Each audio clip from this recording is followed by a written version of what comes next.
महाराष्ट्र में नगर निकाय चुनाव जैसे जैसे करीब आ रहे हैं, सियासत की जुबान उतनी ही तीखी और तेवर उतने ही आक्रामक होते जा रहे हैं।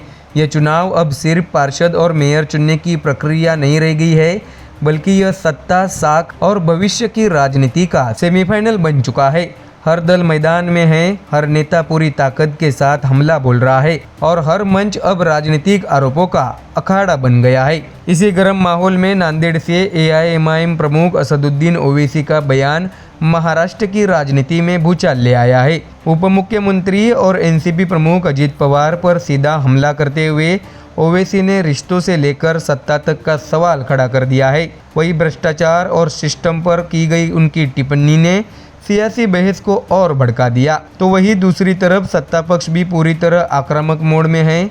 मुख्यमंत्री देवेंद्र फडणवीस ने निर्विरोध जीत के मुद्दे पर विपक्ष को खुली चुनौती दी है। तो विपक्ष इसे लोकतंत्र पर सीधा हमला बता रहा है। अदालत से लेकर चुनाव आयोग तक सवाल उठ रहे हैं। जेएनजेड वोटर्स के अधिकारों की बहस छिड़ चुकी है। ऐसे में सवाल यही है, क्या यह चुनाव विकास का पैमाना बनेगा या फिर आरोप प्रत्यारोप की सबसे बड़ी जंग? नांदेड़ से धुले तक हर बयान के मायने क्या है, इन्हीं सवालों के जवाब तलाशेंगे हम इस खास रिपोर्ट में। दर्शकों, जानकारी दें कि महाराष्ट्र में महानगर पालिका और नगर निकाय चुनाव जैसे जैसे नज़दीक आ रहे हैं, वैसे वैसे सियासत की जुबान तेज, तेवर तल्ख और आरोपों की धार और पैनी होती जा रही है। हर मंच पर अब सिर्फ विकास की बात नहीं, बल्कि राजनीतिक हिसाब किताब चुकाने का अखाड़ा बन चुका है। इसी सियासी रणभूमि में नांदेड़ से एआईएमआईएम प्रमुख असदुद्दीन ओवैसी ने ऐसा हमला बोला है जिसने महाराष्ट्र की राजनीति में नई हलचल पैदा कर दी है। दर्शकों, बता दें कि नांदेड़ की जनसभा में ओवैसी ने सीधे उप मुख्यमंत्री और एनसीपी प्रमुख अजित पवार को निशाने पर लिया। ओवैसी के शब्दों में तल्खी भी थी और रणनीतिक वार भी। उन्होंने कहा है कि अजित पवार, तुम अपने चाचा शरद पवार के नहीं हुए तो नांदेड़ की जनता के क्या हो सकते हो। इसके साथ ही ओवैसी ने अजित पवार पर परिवार और राजनीति दोनों में विश्वासघात का आरोप लगाते हुए कहा है कि जिस व्यक्ति ने उन्हें पहचान, ताकत और मुकाम दिया, उसी को पीछे छोड़कर सत्ता की सीढ़ी चढ़ गए। ओवैसी ने तंज कसते हुए कहा है कि यही अजित पवार की सियासी पहचान है। तो वही दर्शकों, ओवैसी यही नहीं रुके, उन्होंने अजित पवार पर लगे कथित भ्रष्टाचार के आरोपों को भी मंच से उछाल दिया। ओवैसी बोले, अजित पवार खुद कहते हैं कि उन पर 75,000 करोड़ के गबन का आरोप है, मगर हुआ क्या? अगर यही नाम किसी मुसलमान का होता तो वो आज़ाद घूम नहीं रहा होता। दर्शकों, ओवैसी ने इसे सत्ता और सिस्टम के दोहरे मापदंड से जोड़ते हुए कहा, नाम अजित पवार है इसलिए जेल नहीं, अगर मुस्लिम नाम होता तो 75 साल की सजा तय थी। ऐसे में दर्शकों, इस बयान ने सियासत को और ज़्यादा गर्म कर दिया है।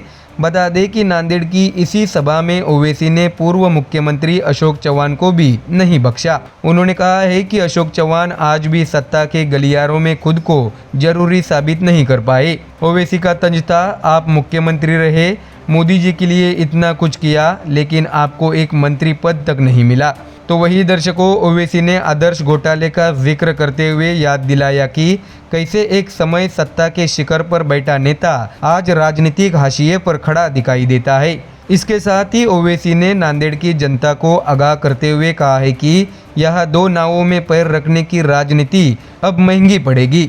उन्होंने दावा किया कि नांदेड़ की आवाम सियासी चालों को समझ चुकी है और 15 जनवरी को उसका जवाब मिलेगा। ओवैसी ने याद दिलाया कि नांदेड़ से ही एआईएमआईएम की महाराष्ट्र में मजबूती की शुरुआत हुई थी। उन्होंने कहा, यहाँ से ही मजलिस के 13 कॉरपोरेटर्स जीते। तभी बालासाहेब ठाकरे ने पूछा था, ये ओवैसी कौन है? ओवैसी का दावा है कि वही सवाल आज मुंबई से लेकर पूरे महाराष्ट्र में गूंज रहा है।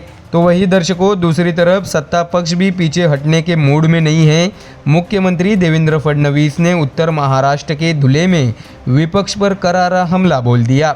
68 नगर निकाय सीटों पर निर्विरोध जीत के मुद्दे पर उठे सवालों को लेकर फडणवीस ने कहा है कि अगर विपक्ष को मिर्ची लगी है तो मैं क्या करूं। उन्होंने साफ कहा है कि जब कांग्रेस के शासनकाल में निर्विरोध चुनाव होते थे तब लोकतंत्र सुरक्षित रहता था, लेकिन आज वही प्रक्रिया लोकतंत्र के लिए खतरा बताई जा रही है।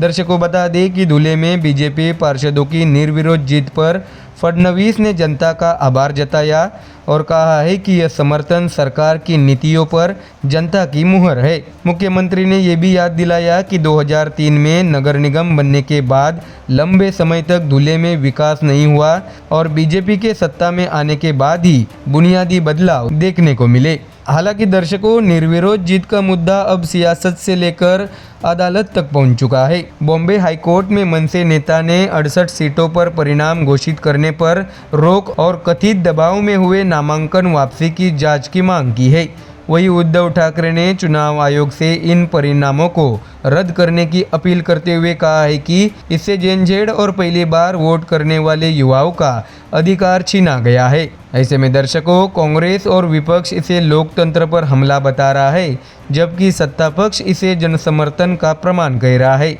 ऐसे में साफ है कि महाराष्ट्र के नगर निकाय चुनाव अब सिर्फ स्थानीय प्रशासन का चुनाव नहीं रहे, बल्कि यह सत्ता, साख और सियासी भविष्य की जंग बन चुके हैं, जहां हर भाषण एक वार है और हर मंच अगली रणनीति की तैयारी है। तो दर्शकों, फिलहाल इस खबर में इतना ही। देश और दुनिया की बाकी और खबरें जानने के लिए जुड़े रहिए हमारे चैनल MDR न्यूज़ के साथ। धन्यवाद।